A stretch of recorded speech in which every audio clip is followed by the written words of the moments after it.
city frozen in time. An amusement park, rusted and overgrown, waits for families that will never return.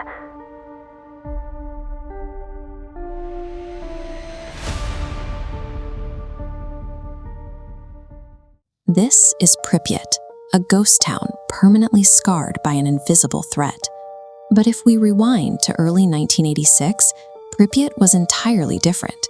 It was an atom grad, a thriving, self-contained utopian city built specifically to house the workers of the nearby Chernobyl Nuclear Power Plant.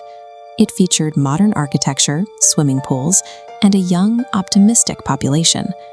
On April 25th of that year, the crew at Chernobyl's Reactor No. 4 prepared for a routine safety test.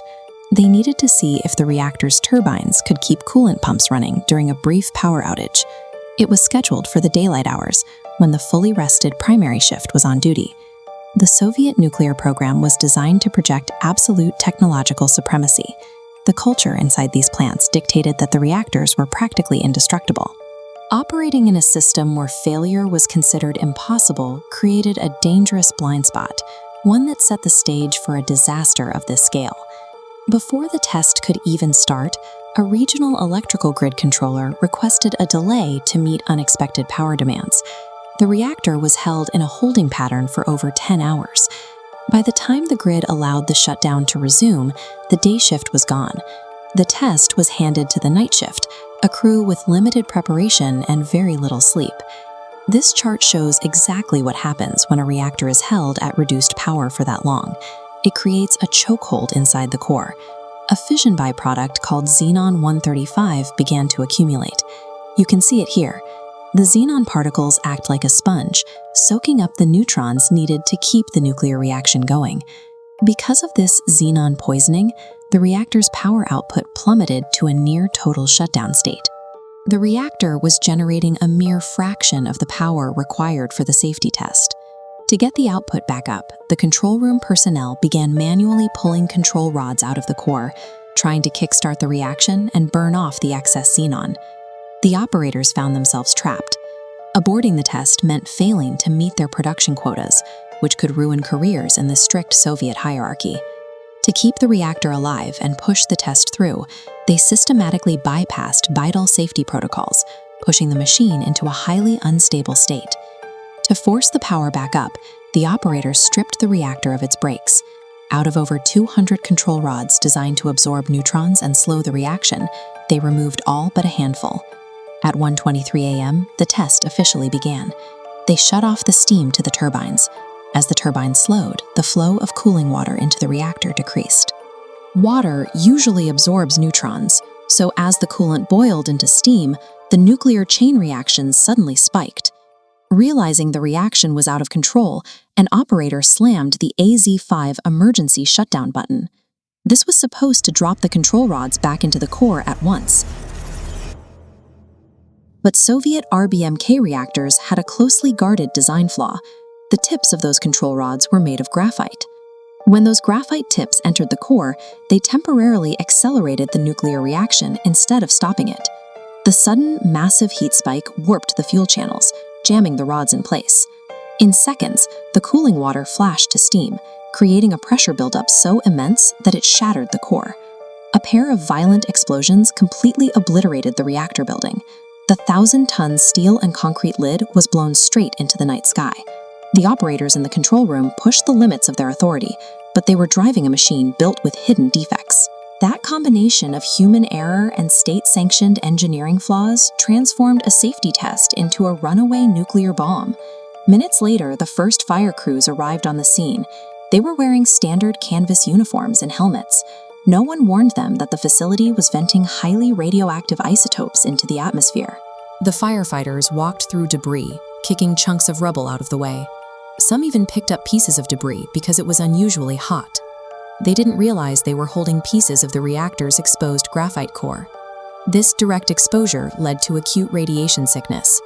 Ionizing radiation penetrates deep into the body, acting like microscopic shrapnel.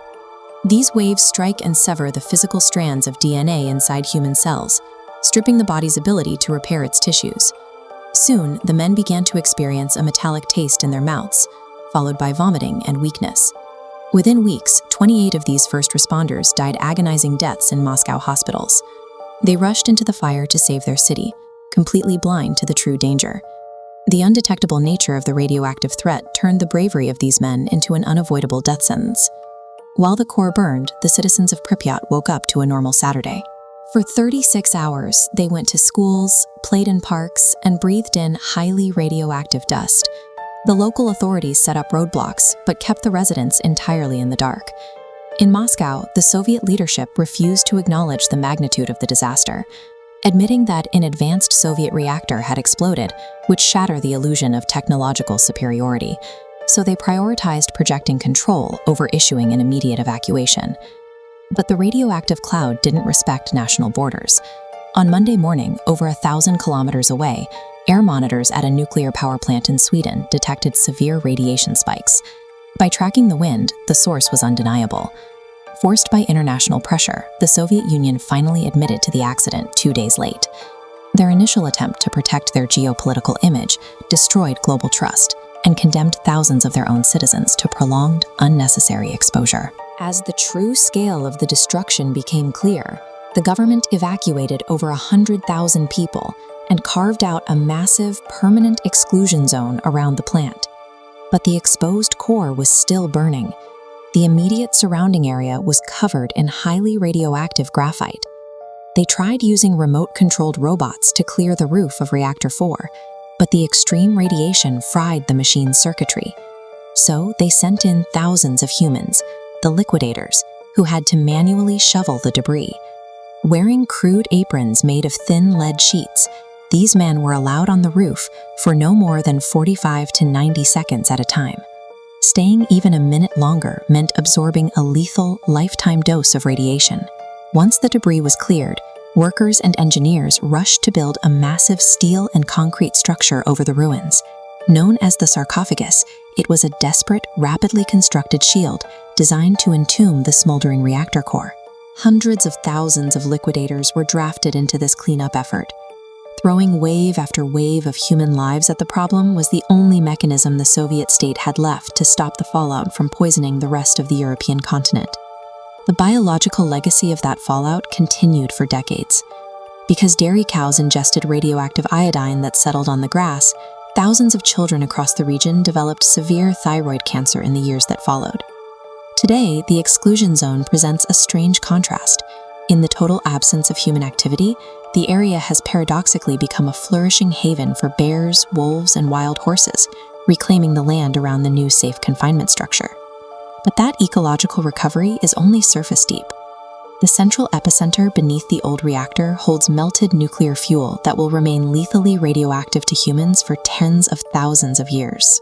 The empty streets of Pripyat and the entombed reactor stand as a chilling monument. They remind us of the arrogance of those in control, the fragility of the systems we build,